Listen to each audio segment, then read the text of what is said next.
ابنك حساس او بنتك بتعيط كتير ومش عارفه تتصرفي معاها ازاي، انا هقولك. الطفل الحساس في العموم بيكون حاجه من الاتنين، يا اما طفل هادي منطوي وده الى حد ما بتسهل تربيته، او بيكون طفل نشيط عنيد متطلب وده هتبقي محتاجه شويه صبر كده في تربيته والتعامل معاه. طيب ازاي اعرف ان ابني طفل حساس او بنتي طفله حساسه؟ في شويه صفات كده اذا اتوجدت كلها او بعضها تقدري تقولي على ان ابنك حساس، لازم تعرفيها وتفهميها كويس عشان تعرفي تتعاملي معاها ازاي.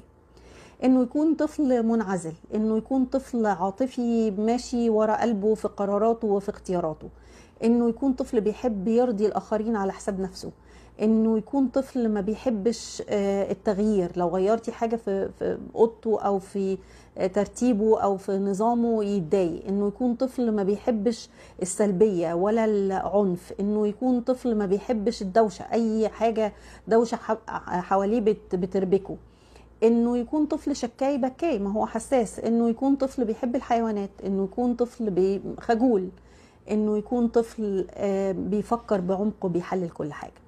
طيب اعمل معاه ايه؟ اتصرف مع الطفل ده ازاي؟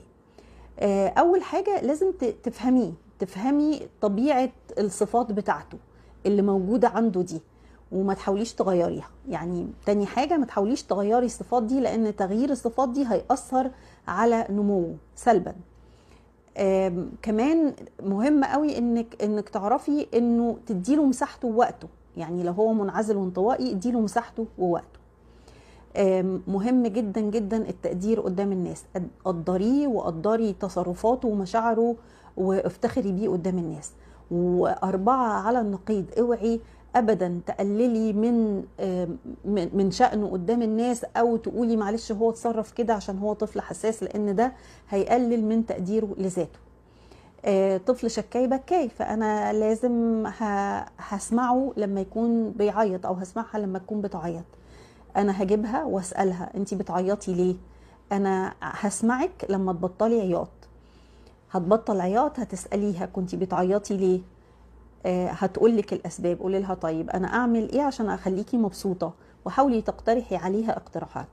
الحلول اللي انت هتقوليها لها والطريقه اللي انت هتستخدميها معاها دي على المدى البعيد هتخليها تبطل عياط وتبطل شكوى. رقم 5 او رقم 6، طفل شكاي بكاي وحساس، يبقى اكيد انا مش هعاقبه عقاب قاسي، يعني اكيد العقاب هيبقى مش فيه اذى نفسي ولا اذى جسدي ولا اي شتيمه ولا اي ضرب ولا اي عنف. هو حساس فهجيب احاول